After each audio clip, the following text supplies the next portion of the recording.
What's the most touching reason someone has come back into your life years later? 3 weeks ago, at like 2 a.m. while I was doom scrolling instead of sleeping, as one does, I got a notification. Scott Wheeler wanted to be friends. The profile pic showed a guy with a scruffy beard standing next to a motorcycle, and for a hot second, I couldn't place him. Then it hit me like a truck. Scott was the guy who donated his bone marrow to my brother Clark 6 years ago. For those who don't know how bone marrow donation works, it's not like normal organ donation where your family members are usually the donors. It's all about genetic matching, and only about 30% of patients find matches within their family. Clark was diagnosed with leukemia when he was 19, and none of us matched. We all got tested. Me, my parents, aunts, uncles, cousins, but nada. The doctors put him on the national registry, and we basically just had to wait and pray. 3 months later, they found a match. Some random dude named Scott from 2 states away who'd apparently signed up for the registry at a community drive years earlier. He didn't even remember signing up, he told us later. Just checked a box while giving blood because why not? The donation process is pretty intense. They have to inject you with drugs for days to stimulate your bone marrow, then extract it through these massive needles in your hip bones. Hurts like a bitch, according to Scott when we briefly met him at the hospital. But he just shrugged and said it was worth it if it helped someone. Clark got better. The transplant worked. He finished college, met a girl, got a job.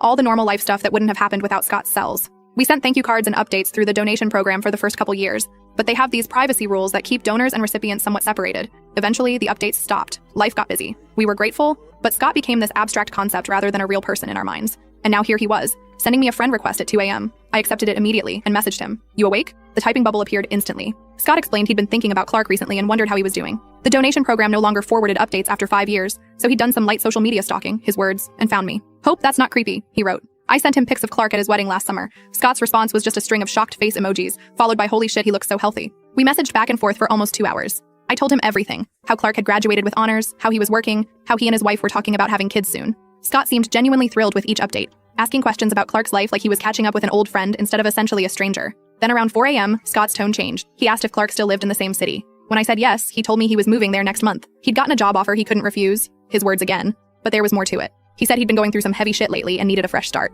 That's when he dropped the bomb. His girlfriend of 8 years, Gianna, had died in a car accident 11 months ago. He'd spiraled badly afterward, drinking, isolating, nearly lost his job. Rock bottom came when his sister Maria found him unconscious in his apartment after he'd mixed alcohol with his anxiety meds.